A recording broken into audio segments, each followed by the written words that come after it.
Igan, lumipat sa EDSA Bus Carousel ang maraming pasahero ng MRT3 dahil sa aberya sa Buendia at Guadalupe stations. Para sa detalye, may unang balita live si James Agustin. James! Igang, good morning. Katatanggap lamang natin ng impormasyon na ito mula sa pamunuan ng MRT3. Alas 6:57 po ngayong umaga nang balik na ulit sa normal yung operasyon ng buong tren ng MRT3. Mula po yan sa area ng North Avenue hanggang sa Taft Avenue Station. Pero kanina, Igan, maraming mga pasahero na patungo sana sa area ng Makati at Pasay nasasakay dito sa Quezon Avenue Station yung humanap na muna ng ibang masasakyan dahil naging limitado ang operasyon.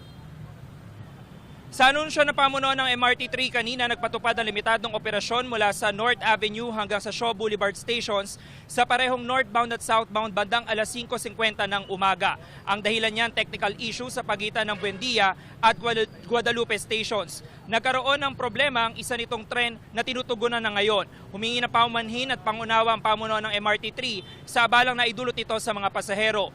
Dito sa Quezon Avenue Station, agad na nag-abiso ang staff kaugnay sa limitadong operasyon.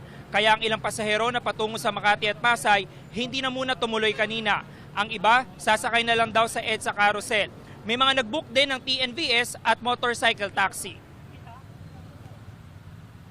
Hindi muna ako tutuloy siguro, sir. Kasi alas 7 po yung ano ko po eh. Pasok ko po ngayon.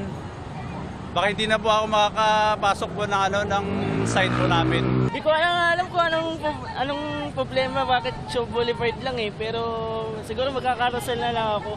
Galing pa ako ng Fairview, tas ang trabaho ko nasa Makati, Ayala. So, ang laking hassle na hanggang Shaw lang yung biyahe. Pero, wala, these things happen. Ang gagawin natin?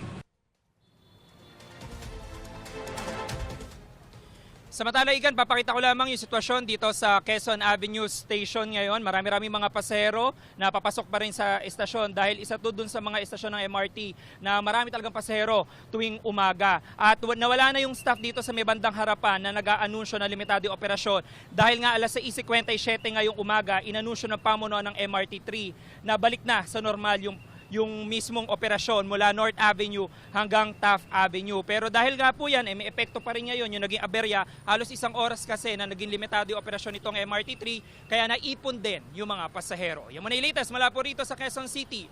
James Agustin, GMA News.